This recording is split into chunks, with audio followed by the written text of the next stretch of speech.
it's Sami from Sami's Sweet Life, and today we're talking Apple Watch. So I have had this thing for a little over a month now, and I'm going to give you my 1 month review on the Apple Watch. I absolutely love it. I don't know how much you're going to hear that throughout this video. I absolutely love it. It is a game changer for me, and I'm coming at this from that perspective of I want to get shit done. I want to be productive. I want to have a little bit more activity in my life. So I like to track that aspect of it, but I'm not techie at all. So you're not going to hear stats. You're going to hear just my real world mom experience with this thing. So let's go ahead and dive into it. I've got a ton of notes because there is a lot to say about this. One of the main things I really like about this is I can hook it to my wireless headphones and I can change the song. I can change the podcast, and I know podcasts are somewhat new to the Apple Watch. I don't know if it was just recently a software update, but I know previous versions did not have access to podcasts, where this one does, which I'm very thankful for. I love podcasts, so I'm really thankful that there's an actual podcast app and I didn't have to figure out some sort of workaround for it. So I do listen to podcasts and I do listen to music. I like to be a little bit active, so I do take walks and I like to be able to put on my headphones. Now, I do not have AirPods. I just have regular cheapy Bluetooth headphones,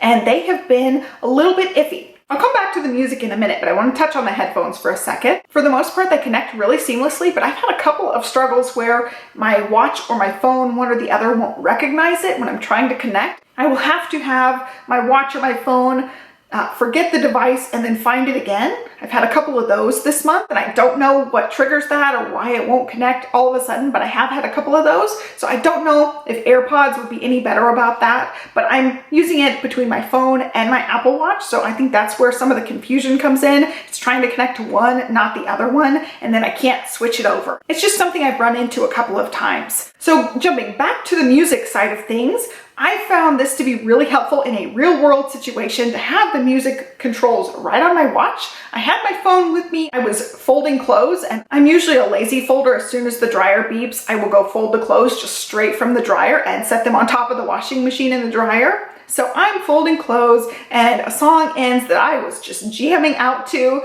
just dancing while I'm folding the laundry, and I want to play the song again, flip my wrist, go back to that song, bam, I'm jamming out again. I didn't have to stop what I was doing to get my phone and then press the button. And since then I have done the same thing here and there, skipping songs or going back to songs in a situation where I'm with my little girl and we're like having a dance party, or a situation like that where I'm doing chores and I don't want to have to go see where I set my phone down.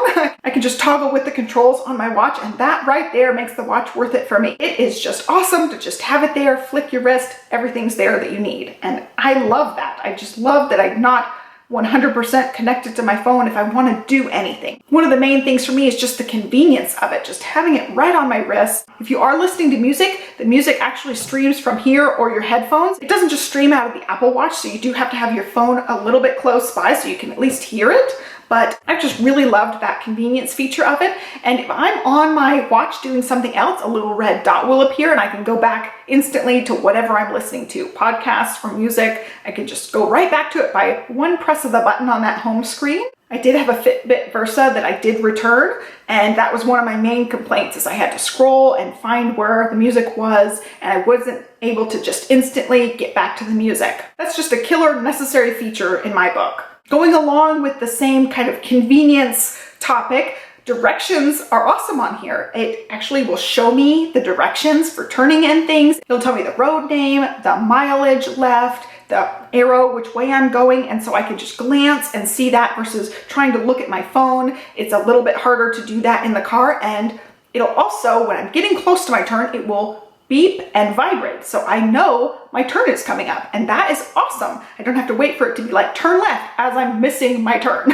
It'll tell me like the second before I need to turn, I can turn my signal on and do the turn, and it's perfect. And so I found that the directions on here are really, really helpful. Another thing that's a convenience-based thing, having the timer is really convenient. I have a preschooler, and so it's like we're always setting the timer so we can switch activities or so we can get wherever we need to get going. We also do this thing now called Beat the Clock. And so if she wants to play Beat the Clock with whatever task we have to get done, I will have to find my phone, set the timer. Now I just look at my wrist, set the timer, boom, we're playing Beat the Clock. And it's convenient and flawless, and I know my preschooler appreciates that too. We have tried out the calling. My husband will call me, and if I'm not really near my phone, I'll just take the call from my Apple Watch, and I've had a little bit of problem with that. I don't know if it's necessarily my watch having problems or if it's our cellular connection having problems. So I really can't say one way or the other if the Apple Watch is problematic with dropping calls. I've heard that it is, but I drop calls on the regular here anyway because we do live out in the boondocks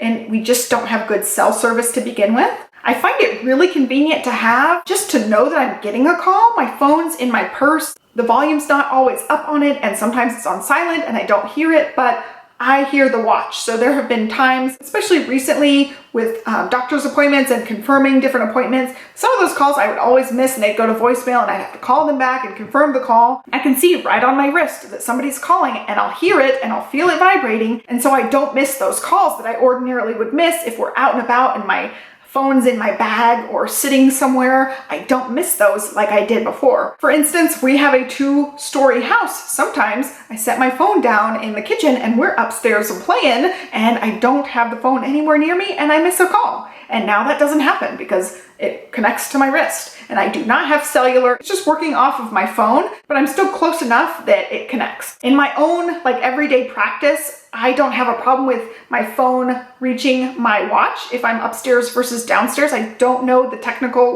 range of it where it doesn't get my phone anymore, but I'm sure if I set my phone on one side of the house and my Apple Watch on the other side, I'm thinking most likely it wouldn't connect. There have been times we were at the pool and our pool bag, including my phone, is on one side of the whole area and then I'm in the pool and my phone's not connecting. That's again a problem with living out in the boondocks as well. I don't know if it would connect otherwise, but since our cellular service is so shady out here, I don't get service on every part of the pool. That becomes a problem when I'm physically in the pool, my phone's not getting service, so I'm not getting calls. But I've gone swimming with it, no problem. It's gotten wet in the pool. I've had no problems with it there. One thing I got a bunch of questions on was the color. Is it pink? Is it rose gold? What's the color? And I say you really just kind of have to go to the store and see it in person to really know what the color is like. This is the gold aluminum, and I would say it is more of a bronzy pinkish color, but I don't necessarily think it's completely rose gold. It does have bronzy, blushy undertones. I remember seeing the actual rose gold watch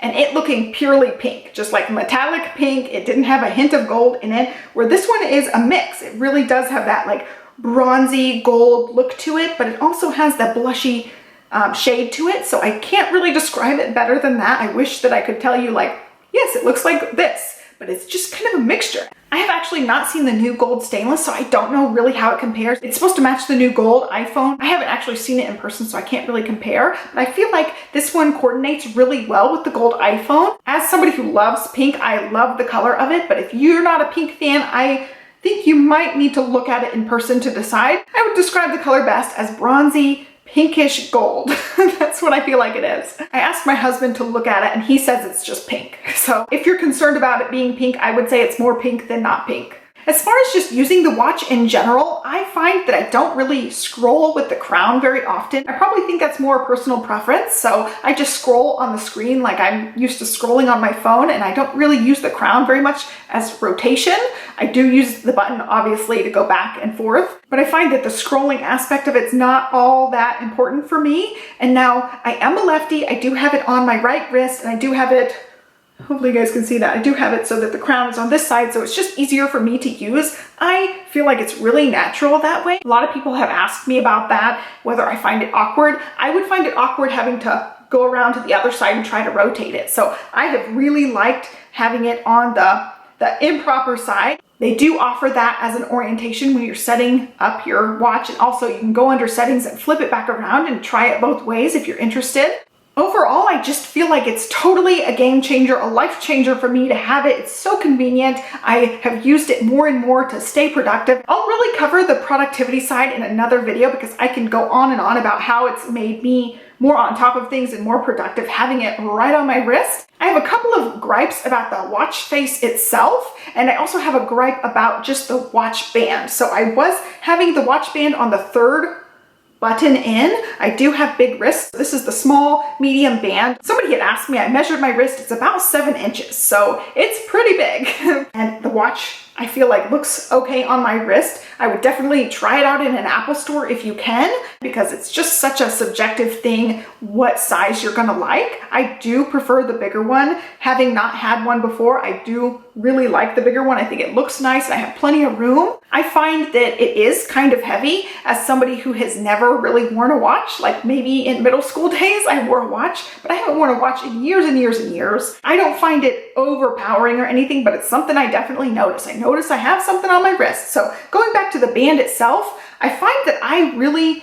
would fall right in between those buttons. Like I would really like it to be a little bit tighter than it is now. It seems a little bit loose and it does slide down. I don't like having it right here because like bending my wrist, I'll accidentally press the button, which I don't like. And so I do have it up on my arm just a little bit, and on that third loop, it'll stay where it is, but it'll be so snug that I trap moisture underneath. So the first few days I had it on that third loop, it was tighter. I do have eczema, so having it that tight with the moisture right against my skin and not having that breathability, I did get rashy. So that has since cleared up. I have been having it a little bit looser. I will probably get a different band just because the silicone band is holding on to that moisture, and just because the band, I really just need that in between size. So it's just the band itself is just not a really great fit for me. I am at the point now where it's been a month, it's still kind of annoying me. I will replace that at some point. I do want to talk about my 2 watch face gripes, and then I'll talk more about the activity. I've got a lot to say about that too. So as far as the watch face goes, I really hate that you can quickly rotate watch faces. I've been doing other random things and accidentally changed my watch face without even realizing it, and it's annoying. And then I'm like, how do I change it back? So I figured out how to change it, but I wish that that was not a feature. I wish I couldn't just quickly swap between watch faces. I could see how that would be maybe helpful for some people, but it's totally not for me. The other watch face gripe I have has to do with the complications. You can customize which complications you put which places, but on the main watch screen, which I really like, that has the most complications on it, you don't have the option for some things. I would really like to put different apps on there that you can't put, like the podcast app, I can't put on that main complication screen. And I find that really annoying that I can't just put everything on there. Like a messenger, I would like to have the messenger app at my fingertips. I really like having all the stuff that I do have on here. I have one spot that's just a solar system that could be used for podcasts, and I would really appreciate having that option on here. Then there are some watch faces you can put whatever you want on there, but they don't have as many complications, so I find them lacking in that way as well. So there's no perfect watch face for me. I love the bigger watch face. I just really wish I could put any apps on that one, and then it would be perfect. I still haven't used Apple Pay. It does sound really convenient. I just really haven't used it yet. I can't really talk about that aspect of it. And so my last topic is activity. There is a lot to say on this. I don't have it all figured out yet. I'm just a month in. I'm still a newbie. So I can't give you like the technical sides. I had somebody ask me a question regarding the heart rate monitor, and I have not really messed around with that at all. I haven't found that it has auto-detected really well yet, and it's one of those things where it's supposed to kind of learn your patterns and your behavior over time. I've had it seriously take a while to get that. Somebody had asked me, how quickly does it catch your increased heart rate? And I don't know. I just have not had good luck with it tracking auto-detect for workouts. I don't know if it will auto-detect workouts if you're just all of a sudden starting to pump and get your heart rate up really fast. It probably will trigger the heart rate. The fitness and activity tracking is really nice, but I just don't love it, and I just don't have it down pat yet. So I'm only a month in. I'm still a newbie. I'm still figuring it out. I find that it's really motivating to have the rings, and I can glance down at them on the complications, but I really, really wish that steps would be like its own thing. Like I could have just the steps showing up on a complication, because that's really mostly what I'm concerned about. I do like that it tracks my active calories and my exercise and my moving, but those aren't my main things that I personally find motivating. I really just want to hit that 10,000 steps every day, and I wish I could just easily see that on the screen, whereas now I have to press the activity button and scroll to be able to even see the steps. I find that a little bit different. You know, the Fitbits, that's their main thing. They track the steps, they show up for you. That's what I knew I would miss moving to this one versus trying to track steps on the Fitbit. I did watch activity tracking videos, so it talked about, the 3-ring system and you can see your steps, but I wish the steps were more at the forefront, and I know they want to be different from Fitbit. They don't want to just track steps, so they have the 3 rings thing, and I do find it motivating. I do like to get my rings completed, but at the same time, I just want my steps.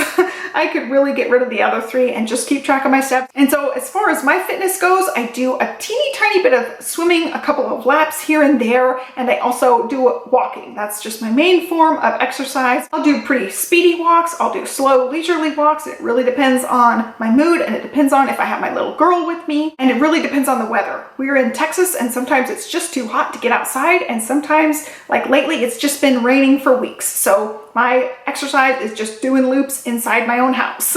And so I'm just really a fitness newbie. I could really see where all the stats and activities and the workout features would be really motivating for people. I totally buy into that it's really exciting to track things. My problem is it does not auto-detect my walks all the time. So I've only had it auto-detect a couple of times, and it's been kind of weird. I did track one of my swims. It was just like a few laps back and forth, nothing big, but I tracked it just to track it and just to see how it went. And I loved that it would show up on the screen. It would give you the breakdown for your laps and stuff, and I could see where it would be great if you were a fitness person. It is supposed to have auto-detect for the workouts, but it has not worked for me. I will be walking laps in my house to the point where I'm sweating, and I'm not a very fit person to begin with, but I mean, I'm going pretty fast, almost at a jog pace, and it's still not detecting most of the time.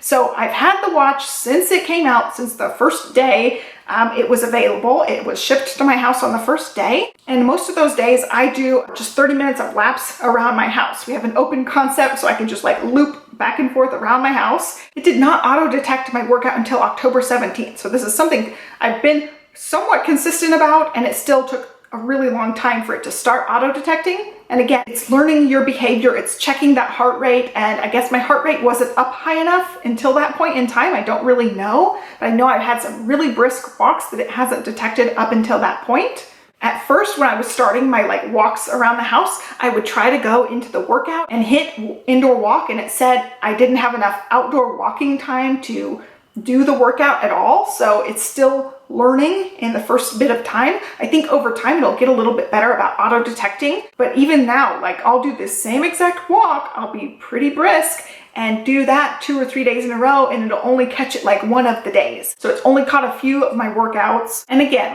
I'm not doing anything super strenuous. My heart rate is going up, but it's not triggering the auto detect. So I really don't know what all that's about. I haven't really looked into it yet.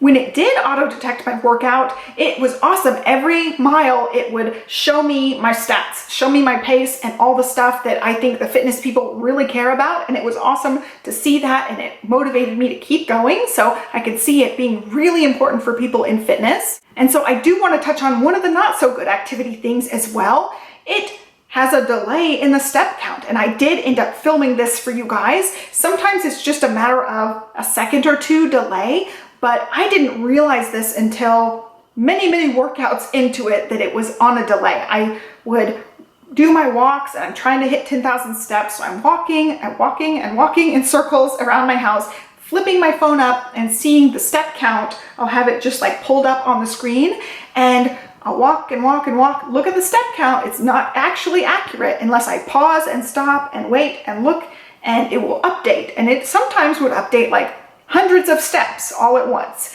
or sometimes it would just update 20 steps. If I don't give it a second after I've looked at it, it hasn't really refreshed, so I don't know how to get it to quickly refresh. And again, I haven't looked into this. I wanted this to be something I talked about on this video. At the 10,000 steps, I sit down. A while later, I'll look at it and it'll say I have 400 more steps or 300 more steps. And I was like, wait a minute, that means it's not refreshing in real time, which I find not very helpful. I don't think I should have to wait a few seconds to know what step I'm on. It should just be updating the whole time, but it's not really done in real time. I feel like the Fitbit, when I looked down at it, it wasn't still refreshing. That's just a fail with the system that I can't glance down. And I've also tried tapping it, I've tried going back in, and sometimes it will have updated by that point. I think it's just a time thing. I think it takes a little bit to refresh the screen. And so I found this little pause, and I don't appreciate it as somebody who's like trying to hit those steps. I don't appreciate that I can't see my exact step count when I'm doing that. So going back to the first time it auto-detected my workout, it was October 17th. I was in the middle of walking, and I tried to do like 30 minutes brisk pace, either outside or inside doing the laps, and it triggered at 17 minutes. So I've already briskly walked for 17 minutes, and it triggered, hey, I think you're doing a workout. Would you like to track this? And I said yes, and it gave me 12 minutes on the clock. So it was about 5 minutes off. I don't know if that was 5 minutes of me getting my heart rate up for it to trigger this. It missed the first 5 minutes of me walking at brisk pace. So I'm guessing it's a heart rate thing. My heart rate wasn't up high enough for it to detect, and then it just left off that first 5 minutes. So I think that would be something, if you're doing a workout, that you'll want to go ahead and just press the button so it detects your full time working out. Even that time in the beginning where your heart rate's not elevated yet. But like I said in the very beginning, it wasn't letting me just do an indoor workout. I'm going to try and see if it will let me now, because I haven't done it since the first like week and a half of having it. So let's see, let's go to workout, indoor walk. Okay, yeah, so it's starting an indoor walk there. I will share this on the screen with you guys. So it will show me my active calories, total calories, my beats per minute, and how many feet I've gone. So it'll keep track of the mileage. It does not show steps, like the step count, but I can scroll over and get to my music settings, which is really awesome. And then it will let me lock it in case like you accidentally press the buttons, which is really convenient. You can end it and pause it and set up something new. So it does let me track the indoor workouts now, which I will start doing. I really want it to be able to track that workout, but the auto detect's just not working great, especially when I'm doing such a low impact activity, you know, walking. Sometimes your heart rate doesn't go up all that much because you're not walking very fast. It could definitely be partially user error because my heart rate's not going up high enough. I have found that to be a little bit of a problem, especially in the beginning when I couldn't manually set it as a workout. It still wasn't triggering it. So it's a learning curve on both sides of things. That's really all I have to say about the watch. I will do a stay-at-home mom Apple Watch productivity video, so be watching for that. I hope you guys found this review helpful. I really tried to cover as much about the watch as I can. If I didn't cover your question and it's not a very technical based question, go ahead and leave it down below, and I'll see if I have enough questions to do a Q&A. So just let me know if you have any other questions. If I haven't covered something that you're interested in, I'll try my best to answer. That was a lot of information for you guys. I hope this video was helpful. I just love, love, love my Apple Watch. I'm just so happy I finally got one, and I hope you guys liked this review. Be sure to give me a thumbs up and follow me along, and I'll catch you next time. Thanks for watching. Bye.